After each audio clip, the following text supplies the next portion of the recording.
in sending a proposal to campus, and this is a proposal that many of you signed who are here. The proposal to campus to rename the field station in Steve's name. And the proposal made enormous sense for many reasons, as you all can imagine, including the fact that for the past 35 years, the field station has been best known for Steve's work as the home of the groundbreaking, internationally recognized studies of behavioral endocrinology of Steve's spotted hyenas. Now, what you might not know, I didn't know this, in addition to Steve's weighty intellectual contributions here with the work here he did at the field station, his continuous grant funding from NIH and NSF provided a lot of funds to improve upon and maintain the infrastructure here at the field station. So he made contributions in multiple ways.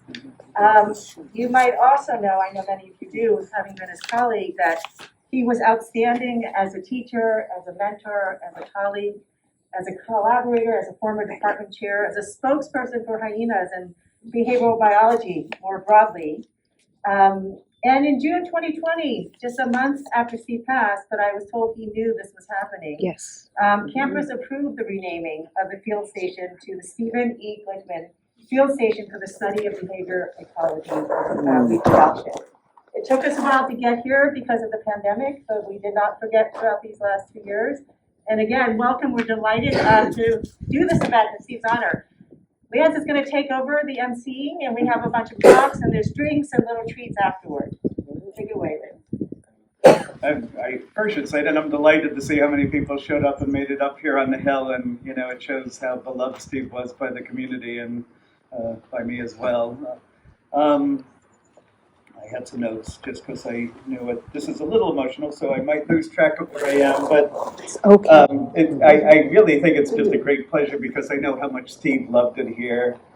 Just from a personal perspective, I think this is kind of a funny story in retrospect, simply because the first time I met Steve was when, in 2004, I came here to interview for a faculty position, and I didn't know Steve as a person at that point. I knew him by reputation as a leader in the field of behavioral neuroendocrinology, sex differentiation, and really comparative biology and endocrinology. And I'm an East Coaster, and I've moved up to East Coast places, and I'm used to people with a reputation like Steve's being challenging individuals to deal with. I think Berkeley, we have people who are quite well known, but much easier to deal with as well. So I was expecting this to be a very intimidating meeting. I thought he was going to grill me about the field and what my research was, and obviously in retrospect, this is all completely ridiculous because we know that Steve is probably, I don't know if I've met anyone more generous than Steve with his time, more brilliant as a scientist and creative, top-notch, methodical scientist, really a true intellectual who worked through questions in ways that I will always admire. And he was also just a brilliant storyteller. I am one who hated history growing up, and Steve was perhaps the only one who could have me on the edge of my seat listening to the history of the field, and talking about his passion for Wallace and him being neglected for his ideas about evolutionary biology that were overshadowed by Darwin. And, he was quite passionate about that and dug up quite a bit of historical material. But when I'm up here, my fondest memories are coming up here with Steve, because it gave me a chance in the car ride here, and when we were here to talk about my work, for him to tell me about his work and come up with ideas. Some of these we never implemented. Some we worked together on over time. It was quite uncanny coming up here. As we drove up the hill, it was like a slow transformation, and as we got closer, it was like he was losing years off of his face until we got to the top of the hill, and he walked out like with as much of a kick to his step as he could in his later years, but sort of a kick to his step and, an impatience, I think I'd call it, trying to get to the hyenas as fast as possible, and a smile from ear to ear when he reached them. And, I only, at that time, I just really wished that when I was in my later years of my career that I would have the same level of passion for what I was doing, and it just really struck me.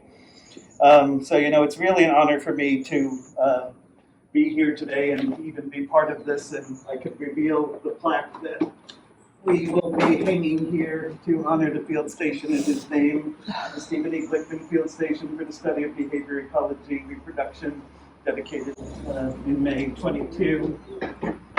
And I'm also really pleased and delighted that we were able to get those who were close to Steve as friends, colleagues, and collaborators to say a few words each today.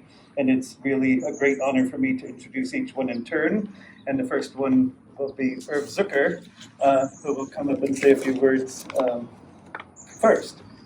Reminds me of the time Steve's first year on the faculty here. I asked him to give a guest lecture in my course on animal motivation. And he got up and gave an absolutely brilliant lecture without looking, no notes, 0 notes, just one thing after another. And after I said, Steve, how do you do that? And he was puzzled. He says, well, I've thought about it for a long time. The other thing I wasn't planning to say is that Steve started teaching a course in animal behavior, and his former mentor, the world's most prominent comparative psychologist, Frank Beach, went to listen to him talk. And Frank Beach was uptight when he gave lectures. He had extensive notes, etc. And after he heard Steve give a couple of lectures, he came into my office and he said, I've just been listening. And he was sort of acerbic about it. He said, he's up there are 300 students, and he's just telling stories. All the time. There are stories. It's like you're in a living room. And then he said, and by the end of the class, he's gotten all the important points across. And then, with some bitterness, he said, I can't do that. And it was true. So I will now do what Steve wouldn't do and look at my notes. Steve Glickman was born in the Bronx in January of 1933 and spent his formative years in New York City. He received his bachelor's degree from Brooklyn College in psychology and his PhD from McGill University in what is now known as behavioral science, but then was called physiological psychology, where he was mentored by 2 very prominent people. The first was Peter Milner, and the second was D.O. Hebb. And they continued to exert an influence on him throughout his professional career. He edited several books with Milner, and he wrote a spectacular chapter about Hebb in 1996. It's titled Donald Olding Hebb. He brought the nervous system back to psychology. But perhaps the most important influence was what he learned about mentoring from being around Milner and Hebb. The operating principle there was, ask not what your students, graduate students or postdocs can do for you, ask what you can do for them. And Steve exemplified this. And after a talk that I gave in Dalhousie around 1980, where Hebb was in the audience, I told him that Steve was doing this. And when I got back to Berkeley, I got a lovely personal letter telling him how pleased he was about that. And he sent me 2 reprints on education and psychology.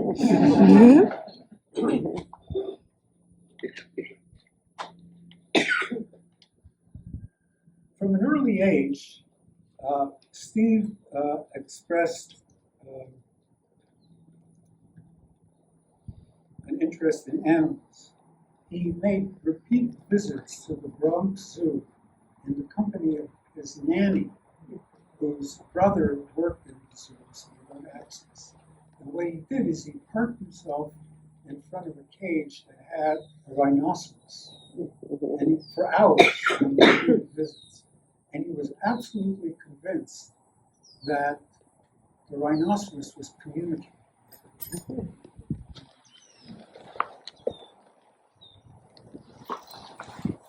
This was perhaps a harbinger of a landmark study of curiosity that Steve conducted many years later with hundreds of zoo animals. He convinced Marlon Perkins, the well-known host of Animal Kingdom, to give him the keys to several of the enclosures. And after hours, what he did was place a series of objects into the cages of well over 100 animals and observe how they manipulated these objects. And he ended up demonstrating that there was a correlation between the food habits of the animals and their brain size and how curious they were. In terms of the food manipulation, animals that ate only one food that was stationary did very little manipulation of the objects. Animals that were omnivorous and looked at many different things did a lot more curiosity.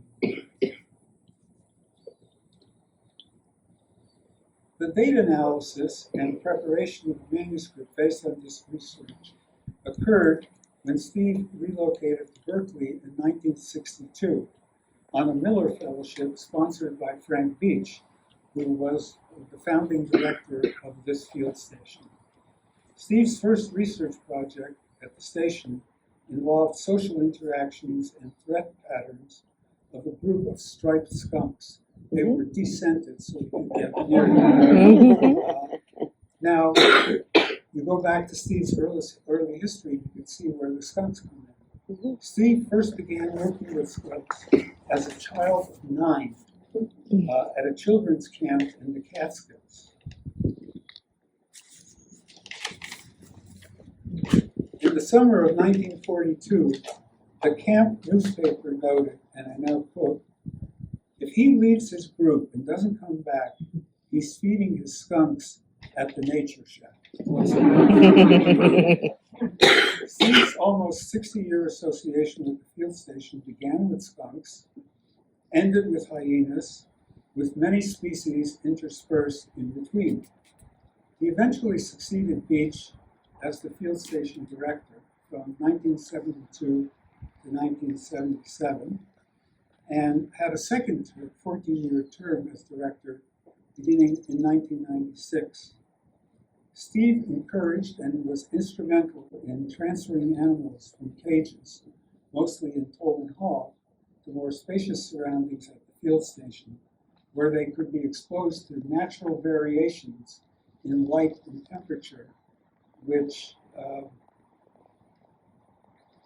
creates a circumstance for more ecologically valid experimental manipulations. The most sustained project involved a spotted hyena colony resident here at the station for more than 25 years. It's ironic that this gentlest of men would devote so much energy to disentangling the biology and behavior of these fierce animals. Then again, maybe one shouldn't be surprised, because Steve spent several years as a competitive racehorse rider. Steve assembled a remarkable network of distinguished scientists to advance hyena biology. You'll be hearing from some of them shortly. Steve is richly deserving of having his name enshrined in this facility. This designation was approved and communicated to Steve a few weeks before he died.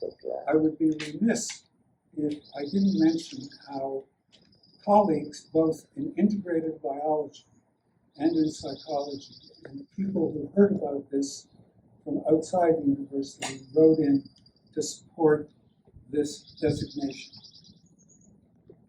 Steve was both moved and pleased at this news.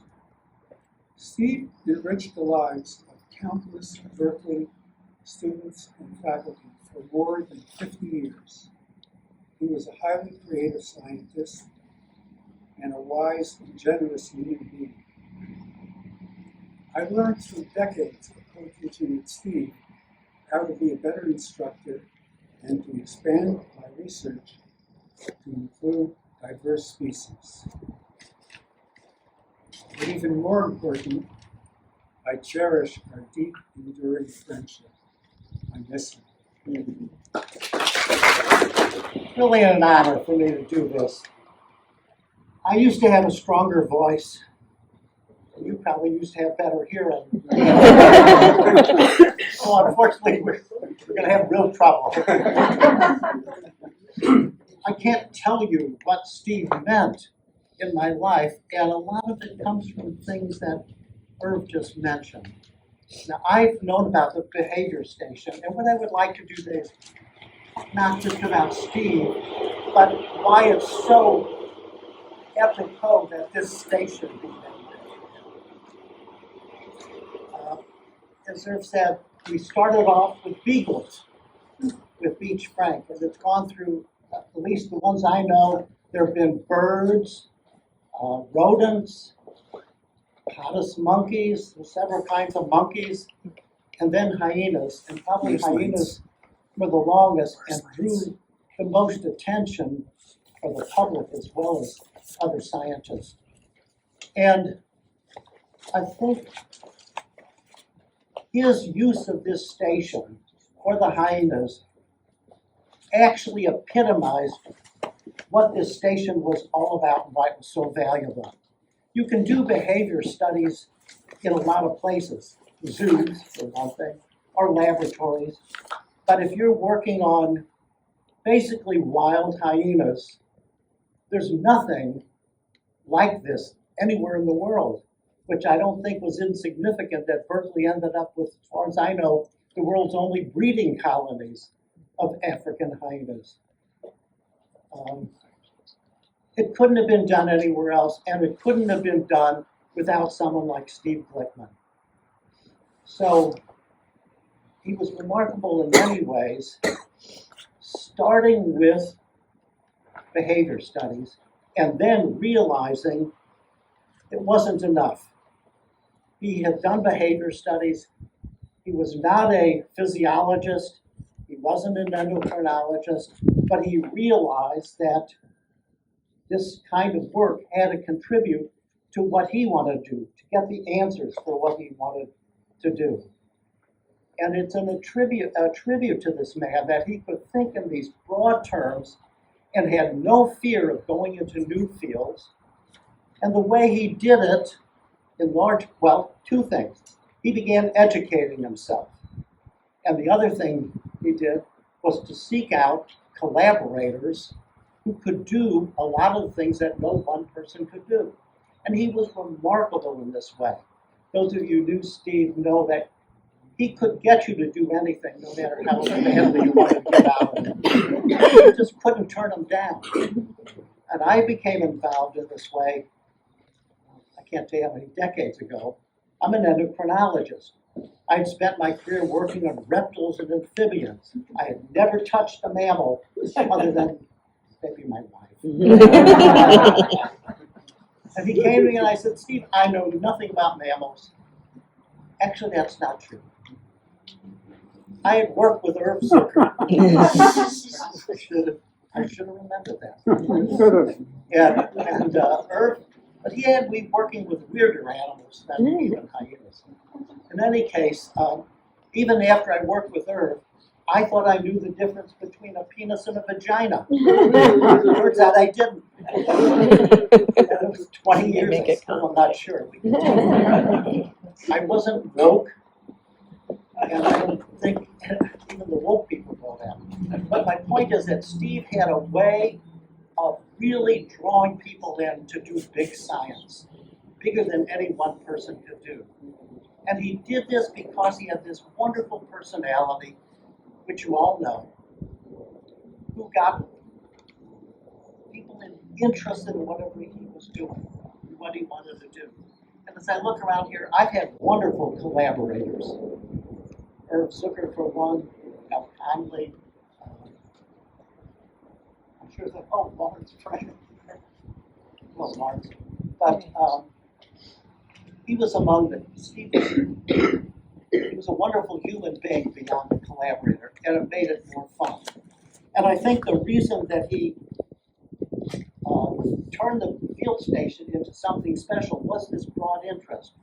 He wasn't afraid to create sort of state-of-the-art operating facilities. I remember one day when we had virtually the whole staff of surgery from UCSF doing a C-section on a hyena, excited beyond anything they've ever done before. They couldn't wait to get home to tell their friends about what they had done. And I calculated we had well, I was being very conservative, $20, $30, $50,000 worth of surgeons in that room. And it was all pro bono. Because Steve got them interested in this kind of thing. And that went through all the other collaborators that he had. So he had this ability to see the big picture. He wasn't afraid to reach out to new areas.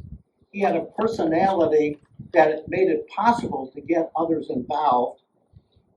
And it made him able to set up facilities here, which really were unique in the world for doing more than just looking at animals for behavior, but dealing with them experimentally.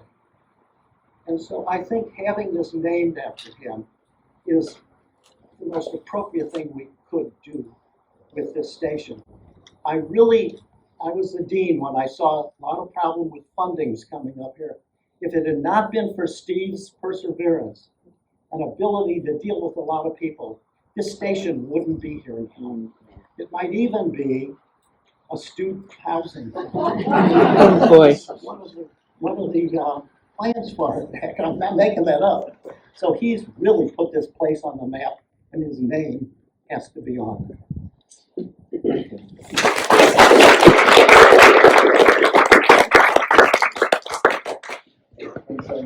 Extremely embarrassing to show up so late, but the traffic was horrific. Forgive me for reading this. My daughters know that I'm incapable of talking about my love for them without falling apart into a blubbering, incoherent puddle. And that will certainly happen as soon as I try to talk about Steve and the role he played in so many lives. To save us all that embarrassment, suffice it to say that aside from his remarkable intellect, Steve Glickman was the sweetest, kindest, most humane person I have ever known, and his influence on me as friend, mentor, and colleague was nearly equivalent to that of my parents. They were good parents. He organized a large group of collaborators around the country. I'm going to skip this because I know that Herb and Paul have already talked about the incredible collaboration that Steve pulled together for so many years, basically on so little money here. Before saying more, I want to acknowledge Mary Wellesley, mother of hyenas, as the central rock upon which the Hyena Project was built. Steve was the project's brain and Mary was its backbone. She cared for and organized the animals, the researchers, the data, and Steve. No one involved could imagine the project without Mary. Similarly, her partner Kathy organized the OLAC personnel and worked closely with Mary on all aspects of hyena husbandry. Between them, no animals were better loved than our hyenas. The hyenas themselves made this easy. They're incredibly engaging and complex animals, highly intelligent with distinctive individual personalities. Everyone who works with them, in the wild or in captivity, falls in love with them. Those of us who had the privilege of raising them from infancy had friends, our children really, who in turn appeared to love us for their entire lives.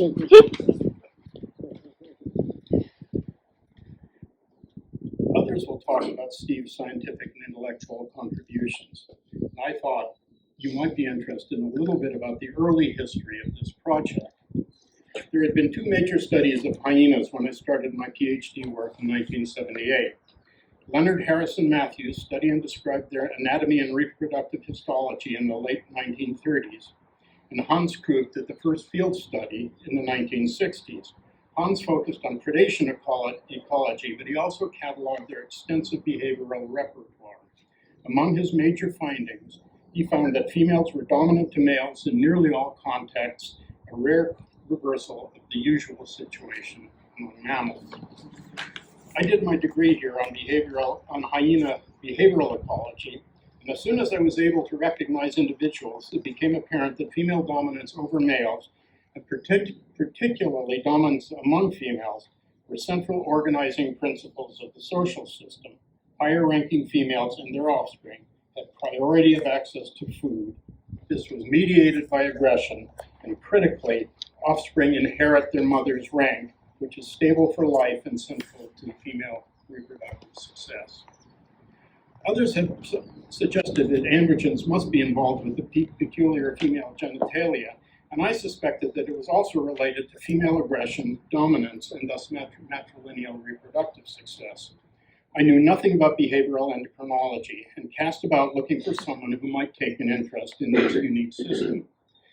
This search led me to Julian Davidson at Stanford, who immediately became fascinated and designed a highly optimistic experiment in which we would inject capsules of long-acting anti-androgens under the skin of wild females to see if and how suppression of androgens influenced their aggressive behavior and social rank. Julian and his wife Anne came to Kenya, where we quickly found that doing experimental behavioral endocrinology on a wary wild carnivore is about as feasible as it sounds. We decided that we could only get anywhere with hyenas in captivity, but Julian had a large lab and research program and did not have time to be PI on what was bound to become a very demanding project. He had been a postdoc with Steve in Frank Beach's lab and suggested that Steve might be interested in taking the lead. Steve and I were friends, as we had been in a number of seminars together, and he'd been on my dissertation committee. He was immediately intrigued, but also suitably skeptical about trying to use a large, dangerous carnivore as a lab rat. I had known several white farmers in Kenya who had once had hyenas as pets, which they described as tame and lovable when raised from infancy, but with a strong tendency to eat the furniture. The next step was for Steve to visit me and wild hyenas in the field. And although he loved field work, he may not have been fully prepared for my primitive, shabby, hot, dusty, and altogether uncomfortable camp under a fig tree on a riverbank. Buffaloes, lions, and elephants visited at night, making the outhouse seem very far from our tents, and our food was simple. Steve was, of course, incredibly polite about my feral lifestyle, and the only time he blanched was when I tried to hand him a dusty salami I had been munching on, and he politely turned it down.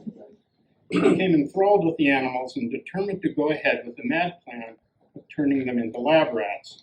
He wrote an NIH grant promising that we could do real research on basic processes of sexual differentiation and the role of androgens in behavior on such unlikely animals, based almost entirely on my vague second and third-hand stories of farm life in colonial Kenya. It was a measure of Steve's standing as an innovative comparative psychologist that the study section fell for it and gave us a handsome grant.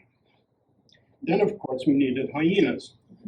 Getting governmental permissions is not easy in Africa, but Julian remembered a former med student at Stanford who had gone on to become Kenya's Minister for Tourism and Wildlife, who was ultimately responsible for handing out permits such as this. He asked David Kennedy, president of Stanford, to write a Dear Alum letter to the minister, who was delighted to help his alma mater and opened the door for me to get a permit to capture and export infant hyenas to Berkeley. This was all going suspiciously well. Africa is never that easy. Then, on the morning that I was to start catching babies, the park warden pitched up in my camp to gleefully announce that the president had decided overnight to end all wildlife export with immediate effect. There followed a frantic, now we're getting to real Africa. There followed a frantic dash back to the minister, who eventually went to the president and got a special presidential dispensation to go ahead, saying that the president liked our project. This was startling because Africans absolutely hate hyenas. There was a condition, however. We had to use the services of the brother of one of his most powerful ministers, who just happened to be in the animal export business, to capture and ship our animals. This fellow was known at zoos worldwide for the condition of the animals once they arrived at their destination. So rotten that they must have been dead long before they were put on the plane in Nairobi. In the end, we paid him very well to prepare the export paperwork and build shipping crates, and he was happy to let us collect the babies ourselves. Steve returned to Kenya, and we spent weeks digging out burrows outside the park where I was based, which Maasai herders assured us were active hyena dens. Some of them actually were. 3 Maasai brothers who I'd known for years dug out the burrows, and we had all sorts of adventures crawling down the halls, always hoping that there were no cobras, puff adders, beehives, or angry honey badgers waiting inside. We also discovered that recently abandoned burrows are just seething with starving ticks and fleas, ecstatic that someone had finally arrived to feed them. Steve was undeterred, and we eventually collected 10 infants who we housed in a crude pen in my camp, bottle feeding the younger ones and falling in paternal love with all of them. Steve let me name them after Winnie the Pooh. Once we had 10, we moved them to the facility of another, more respectable animal exporter in Nairobi, as we made final preparations to bring them to Berkeley. All went well until the babies tunneled out of their enclosure 3 days before our flight. Complete hysteria ensued until all were recaptured, and Steve then flew home for the beginning of the semester. A few days later, in January 1985, I accompanied them to SFO, bottle feeding them regularly en route to the delight of the flight attendants. A year later, Krista accompanied Steve back to Kenya and took over nursing duties as we caught 10 more cubs.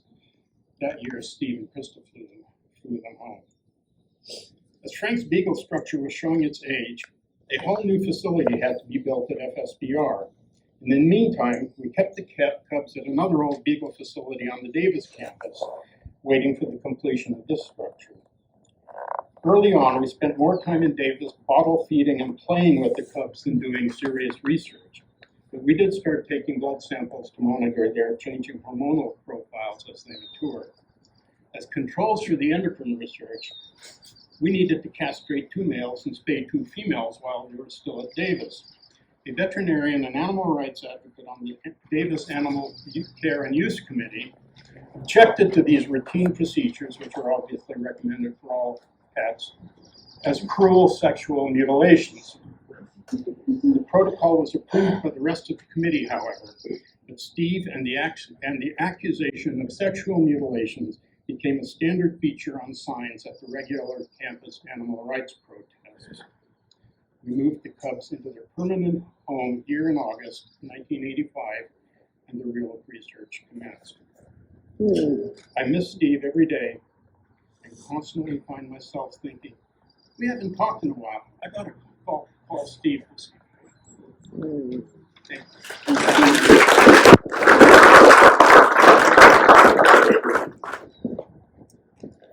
So, first thing I have to say is I'm glad I didn't prepare notes because I think everything that would have written in my notes would have been said, and it would have been really silly to try to find something new to say. I'm so glad that we are doing this. I don't know if you guys probably don't know. I mean, I have to back up a little bit. I think one of the things that I find fascinating with Steve is that we all have these friendships with him that we found very deep. And here we are, like I don't know many of you, and I can sense all this love between you and Steve that was kind of unknown to me, and so you probably, I'm sure you're in the same situation. You might not know me, and you might not know the relationship that I had with Steve, especially I think Steve's family, and it was so meaningful to me that I'm so glad that we're able to do this. There was, as you all know, Steve died right when COVID started, and we didn't have the closure that us humans need to have when an event like this happens. And so this is, we're catching up here, and we're doing this. For me, that was particularly moving at the time because I was Steve, sorry, I'm getting emotional, but Steve was a good friend. I was going to give the departmental seminar that April, and Steve really wanted to come to the seminar and then to go to the Zoom, and it was in Zoom, and he sent me an email the day before saying that he was too sick to attend. That was the last email that I got with him, and I never saw him after that. So it was really hard to end our friendship together in that way. So I'm just so glad that we're able to do this. And so thank you for being there. I kind of I'm going to repeat a little bit of what other people have said. I think it's inevitable, but I'm going to say three things. One of them is about Steve and the fuel station. And you already know this. This is an incredible place. It's an incredible place because of what Steve made out of this. This hub of collaboration where there were scientists coming from all over the world. I attended one of Steve's hyena meetings that was in the Berkeley Marina, and there were over 100 people that were attending this meeting, all on hyenas that had come to here at one time. And I'm so glad that, Lawrence, you mentioned the OLAC staff, because the OLAC staff that was here, Kathy Morehouse was the manager, and Mary was here, and all the other people, Anna, who was working here, were so happy to be here. It was like a different world coming from the variants on campus to coming here, and that was because of Steve, right? Steve was the fact that he was able to get all these people excited about his work, come here and work with him. We heard this is not only because he was excited about the science, but because of who he was. He was constantly thanking other people and giving credit to other people, giving credit to Mary, giving credit to you, Lawrence. I'm so glad you mentioned the history and your role in it, because you played a very big role in getting the hyenas here. And Steve reminded this to me many times. Talked about you and how you got this started. He was just that's the type of person that he was. Towards the end, we were, as it was mentioned, it was hard to get the funding for the fuel station. One of the last projects that Steve had was to have this a hub where we could have undergraduate education, and particularly targeted to underrepresented minorities. It's not something that got funded, but it's just to give you a feel for the type of person that he was. So the fuel station, an amazing place, and in big part thanks to Steve. The second thing is Steve as a scientist, and we heard a fair amount from other people about how great of a scientist he was. And his work in behavioral endocrinology is, of course, seminal and revolutionary in many ways. Going against kind of the textbook of what was known and still, I think, believed by many in terms of how male hormones versus female hormones work in terms of sexual differentiation, and how that story is a lot more complex than what you read in kind of textbook biology. And the other thing that I think people mention over and over that touched me more personally in my own work is that he was a keen observer of animals and of animal behaviors. And I'm just going to tell you kind of one of the things that kind of I learned just talking with him is in my own work, and that was started with birds here at the fuel station, but then also with hyenas, we use operant conditioning, where we actually train birds to tell us what they're thinking. It's kind of what they're sensing, what they're perceiving. And when you do this in animals, we were noticing that animals very quickly can most animals, and depending on the task and if it's well designed, can learn to operate a machine to get a reward and to tell you that they're able to discriminate between two different stimuli, two different sounds, let's say. But there's often these once they learn the task, they can kind of go back to kind of more primitive behaviors, and this is something that I just did not understand, and that Steve had actually written about and had observed, in partly because of his observation of zoo animals in the Bronx that Herb mentioned. And when we were doing, this is my little story about the hyenas, me with postdoc Julia Lee, who's actually here, we set up an operant conditioning with the hyenas, where the hyena had to pull on a string to hear a sound. And if it was the right sound, they would have to wait, and then they would get a reward that was further down in a different cage. And so they were kind of like, the idea is like they would keep on pulling on the string until they heard the right sound. This was a way for us to tell us whether they could discriminate between different individuals. And the most fascinating thing about this, so our scientific question was, can hyenas tell the difference between two of their conspecifics? And the most fascinating behavior had nothing to do with what we were trying to do, but it was about what was this operant, the rope that we had set up. What did that represent to the hyena in their society? So it's an animal that's so wired to be part of a group, of a society, that you as an experimenter become an avatar, basically, and that whatever you put in this cage is part of you. And so the hyena interaction with this apparatus was not about sound discrimination, but was whether this apparatus was kind of a dominant or subordinate relative to the rank of the hyena. And this is just completely fascinating, and one of these lessons that I learned.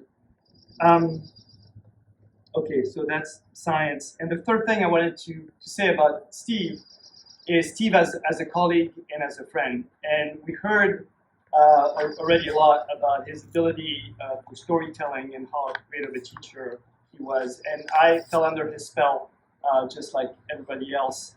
I think I mentioned this before, that there's an English word that's storytelling.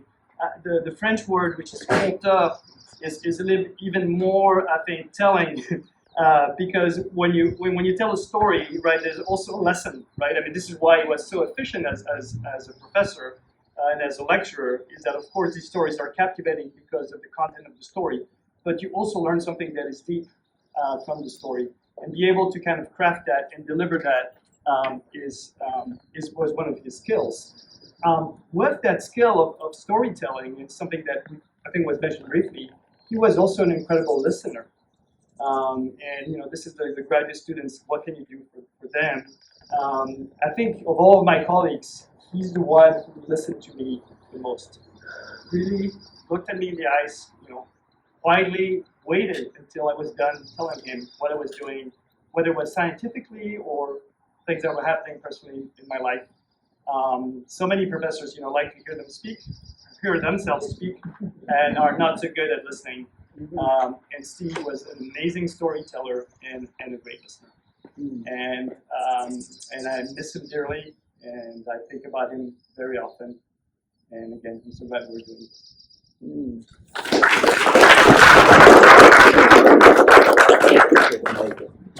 I appreciate Irv and Lawrence for breaking the ice on this.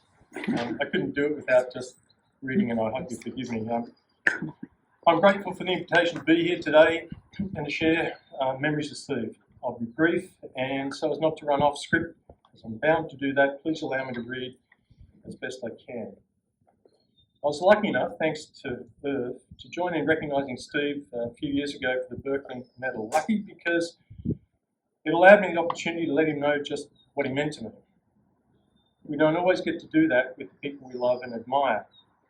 In a nutshell, I've had some great mentors in my career, but let me say, as I did then, that Steve was the academic I wished I could have been, and in that sense, he was the best mentor I had. There was Russell Wallace, of course, as you've heard, learning about the real Marlon Perkins. And among others, he introduced me to the likes of Ian Forster-Sterling. I mean, it was an eclectic intellectual mix, and I might never have fully appreciated it otherwise.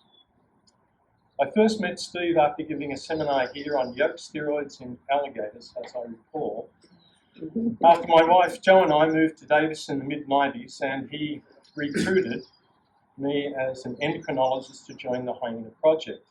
Now, Paul had done all the really important work already, so I worried about what I could contribute. I even recall in those early days confessing to Lawrence that I didn't know what a bivalent was. I felt ignorant, poorly educated, and of course I was, and way out of my comfort zone, but I quickly got over those insecurities because I realised that none of that mattered to Steve. It was about what you knew, not what you knew, but what we all might learn, and about being right, not about being right, but getting it right in the end. So I became an unlikely member of a group of preeminent scientists who Steve drew together. It's what he did so well. I know he enjoyed it too because he took photos at gatherings he organised and over the years sent one or two to remind us. I'm sure many of you here received them as I did randomly. So there's me sitting at a table in a deep discussion with the likes of Finn Siddery, Gene Wilson and Mel Grumbach, for instance. I realised we're all a part of Steve's hyena clan, brought together not so much with the genital inspection that Hans Crick described many years ago. We'd come down from Davis for surgeries, tissue collections and meetings, and Steve would greet me with a warm, Professor Conlon. And in so doing, gently reminded me of what a privilege it was and is to hold a position such as we do, to be a part of this community. Of course, our friendship grew with both Steve and Krista, and we have many memories to keep. I remember they had arranged dinner for Joe and for me at one of the sexual differentiation conferences in Hawaii at a restaurant south of Kona, right on the rocks with waves crashing next to us as the sun set over the water. It was beautifully orchestrated, as only Steve could do. Over the years, we shared many meals with Steve and Krista, and many and more than a few cocktails at the Dead Fish in Crockett, whether to discuss work or just to catch up. He didn't mess much with the menu, always knew pretty much what he wanted to order, but almost never ate it. His final words as we parted company, as he would say before hanging up after a phone call, were always to be continued. To be continued. Lots of memories. We have some keepsakes too, a book of cocktail recipes and etiquette they gave us, and some uncommon orchids from Krista.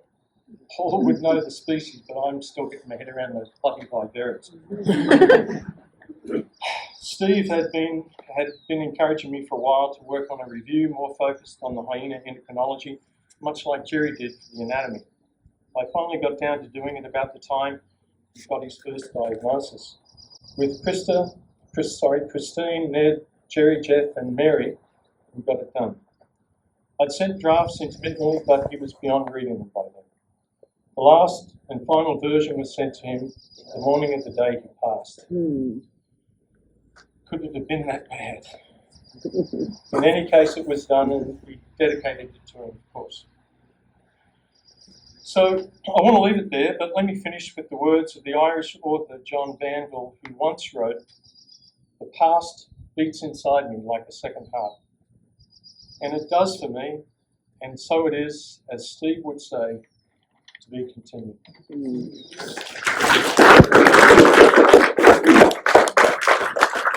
couldn't be here, but she sent her remarks, which are as follows.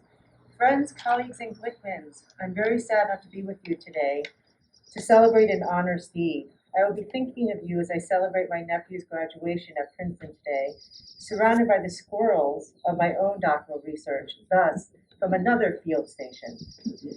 Conjuring memories of Steve, the qualities that immediately come to mind was his unparalleled character, his generosity of spirit, his delightful humor, his ability to tell stories that you wished would never end, all wrapped up in brilliant scientific insights. But in my mind, what tied these all together was Steve's endless curiosity. It emerged in every conversation, discussing a new observation from his own work, including his own classic study of the ethology of curiosity itself, a colleague's new finding, or any new surprising insight on behavior and its physiological adaptation. Over the years, teaching with Steve in animal behavior lecture courses and pro seminars was an education in itself, a delight and a privilege. Every course I have taught at Berkeley since has been imbued with something of Steve, seeing behavior at multiple levels of analysis, celebrating not only the science, but the people. For Steve, science was not only the present as related to the past, in particular, the history of psychology and evolutionary biology. He brought this history to life. An incomparable, I think this is a French word, raconteur. Where's Frederick? Okay, yes, so she's coming up with this word too. He could tie together the science and the people, their strengths and foibles. It is no surprise that a man as curious, generous, and open-minded as Steve would have found a special fascination with Darwin, a man of similar character. I can think of no finer gesture to honor Steve's memory than to dedicate this storied location in his name. It is doubly appropriate because our field station is a location rich with the history. From Frank Beach and the founding of behavioral endocrinology to Peter Marler and the founding of the neurobiology of song learning, how fitting that our station will be named for Steve, whose pioneering studies of hyenas encompass their behavior, cognition, endocrinology, and even vocal communication. His legacy will be enshrined exactly where it should be, where we can always remember him and his magnificent hyenas, their ghostly sounds echoing across hills and history. And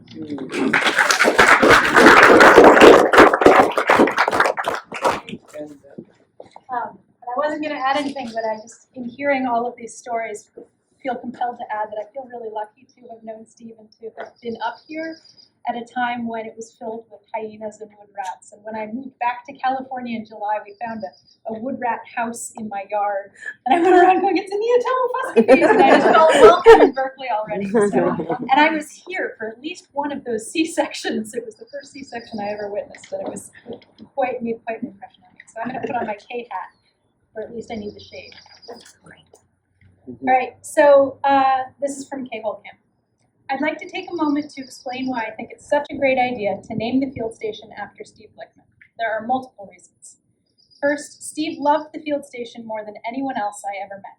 He and his wife Krista brought a house down Grizzly Peak from it so they could get here in only a few minutes. When I was a graduate student with Steve, he always kept wood rats, kangaroo rats, and other rodents there, and folks in Steve's lab in those days spent a great deal of wonderful time here with them. Second, Steve kept a large colony of spotted hyenas, funded mainly by NIH, at the field station from the 1980s to 2010, which is even longer than Phyllis Dolino kept her Langer colony going there. Spotted hyenas are not the most tractable of lab animals, so this was really a heroic undertaking. And although Steve's primary interest in the hyenas was to learn about the mechanisms mediating sex differences in urogenital development and behavior, the hyena colony proved to be an invaluable resource for many members of the scientific community, interested in topics ranging from immune function to intelligence.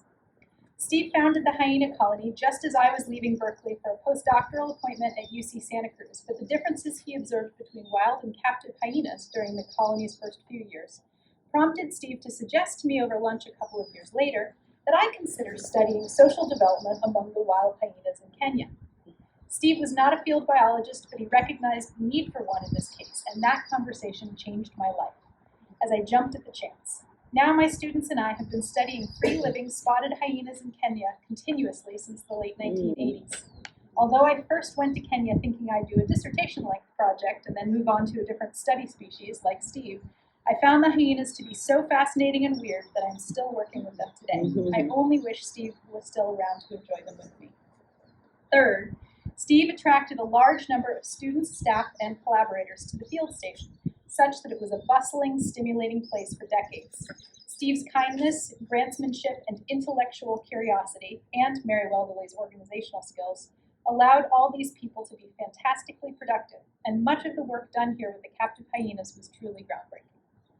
He let me use an office at the field station during one of my sabbaticals, and we started working on a book together then, although it remains unfinished. Finally, naming the field station after Steve represents a fitting tribute to him, both as a person and as a scientist. He viewed the hyena research conducted at this field station as one of the greatest achievements of his career. It seems only right to me that his name should live on in Berkeley forever, at the place where Steve accomplished so much and that he loved so deeply.